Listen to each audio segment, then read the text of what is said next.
অনেকগুলো দিন পরে আবার পাবদা মাছ নিয়ে এসেছি। বেশ কিছুদিন আর মাছ কিনিনি, ভালো লাগছিল না। একঘেয়ে মাছ খেতে খেতে বোরিং লাগছিল। চিকেন খেলাম, মাটন খেলাম, ডিম খেলাম, আর ডিম তো এখন ধরা ছোঁয়ার বাইরে চলে গেছে। 7.5 টাকা পিস ডিম এখন 9.5 টাকা পিস হয়ে গেছে। 7.5 কি 7 টাকা পিস ছিল। তো এই পাবদা মাছগুলো নিয়েছিলাম রবিবার দিন, আর রান্না করছি বুধবার দিন।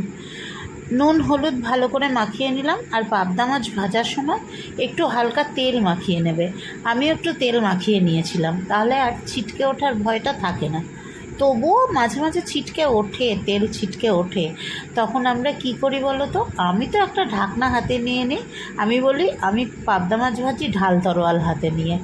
আর মাছটা আজকে রান্না করব হচ্ছে সর্ষে, পোস্ত আর কাঁচা লঙ্কা একসাথে বেটে নিয়ে তারপরে করব। যে কটা মাছ নিয়েছিলাম পুরোটাই করে নিচ্ছি, কারণ আজকাল বেশিরভাগ দিনই বিকেলবেলা ঝড় বৃষ্টি হচ্ছে। আর ঝড় বৃষ্টি মানেই লোডশেডিং।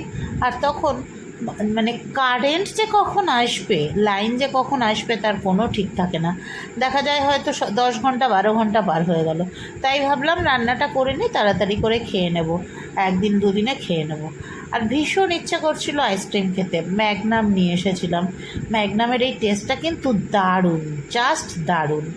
আকাশটা দেখো, অফিস থেকে বেরিয়ে আকাশটা দেখে মনে হলো তোমাদের সাথে একটু শেয়ার না করলে খুব ভুল করা হবে। তাই সুন্দর এই আকাশটা তোমাদের সাথে শেয়ার করে নিলাম। কেমন মানে আকাশ কেমন রূপ পরিবর্তন করে বলো। আর রাত্রিবেলা বানিয়েছিলাম হচ্ছে ওল আলুর একটা তরকারি। এই ওল আলুর তরকারিটা আমি বরাবর বানাই, যারা আমার পুরনো ভিউয়ার তারা জানে, ইউটিউবে আমাকে অনেকবার দেখেছো।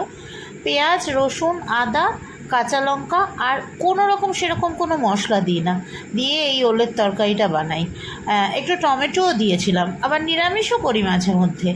ওল আলুর এই তরকারিটা একদম শুকনো শুকনো হয়, কোনো রকম জল দিই না। ওলটা আর আলুটা আগে থেকে একটু ভাপিয়ে রেখেছি, তারপরে ওল আলুটা ভালো করে ভাজা ভাজা করব, করে ওই ঢাকা চাপা দিয়ে রান্নাটা করে নেব। আর দেখবে রান্না এমন একটা জিনিস, যত তুমি ঢাকা চাপা দিয়ে করবে, ভাপে ভাপে করবে, তত রান্না ভালো হয়। চলো আজকের জন্য এই পর্যন্ত, আবার পরে দেখা হবে। টাটা।